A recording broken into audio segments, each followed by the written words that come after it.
खबर शामिल कंदासीं आवा सिंध न्यूज़ चैनल मौजूद गंबा रिपोर्ट अमीर अली शेख जिस्कम शहीद बशीर खान मरकजी तरफा ऐलानियल सिंधु दरिया मां नवां कैनाल कढण वारी मंसूबे ख़िलाफ़ 21 फरवरी ते बबरलो बाईपास ते लॻंदड़ 24 कलाकनि वारी धरणे जी राब्ता मुहिम जे सिलसिले में जिस्कम शहीद बशीर खान जो मरकजी चीफ ऑर्गेनाइज़र डॉक्टर न्यास कालानी फ़कीराबाद में जलसे खे ख़िताब कंदे डॉक्टर न्यास कालानी मीडिया सां ॻाल्हाईंदे चयो त वफ़ाक़ी सरकार ऐं पंजाब पारां सिंध जो मुआशी क़त्ल करण लाइ सिंधु दरिया मां कैनाल कढी सिंध खे बंजर करण जा मंसूबा जोड़िया विया आहिनि। असां इन्हनि मंसूबनि खे रद्द कयूं था जेके सिंध जे वजूद जे लाइ ख़तरो आहिनि।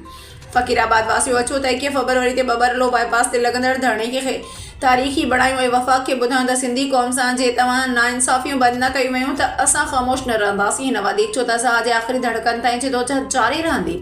को बि सिंधु दरिया मां कैनाल कढण न ॾींदासीं। कैनाल निकिरण सां सिंध मुकमल बंजर बणिजी वेंदी। उन लाइ तव्हां ई असांखे बिना के रंग नसल मज़हबी ऐं पार्टी बुनियाद ते हिकु आवाज़ बणिजी हुकूमत खे ॿुधायूं था त सिंध दरिया मां निकिरंदड़ कैनालनि खे फुल फोर रोकियो वञे, न त ॿी सूरत में पंजाब साम्राज्य खां मुकमल तौर रस्ता बंदि कया वेंदा। अच्छा डॉक्टर साहब भला ॿियनि पार्टियुनि खे अवां इनवाइट कयो पिया?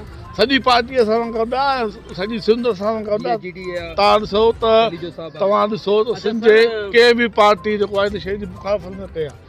असां पंहिंजो जीअं सिंध मां जे चेयरमैन जा साहिब खे दावत ॾेई चुका आहियूं, जंहिं दावत क़बूल कई आहे। असां सिंधु दरिया बचाव कमेटी जे कन्वीनर ऐं SVP जे जेको आहे चेयरमैन साहिबु साईं ज़ैन शाह खे दावत ॾेई चुका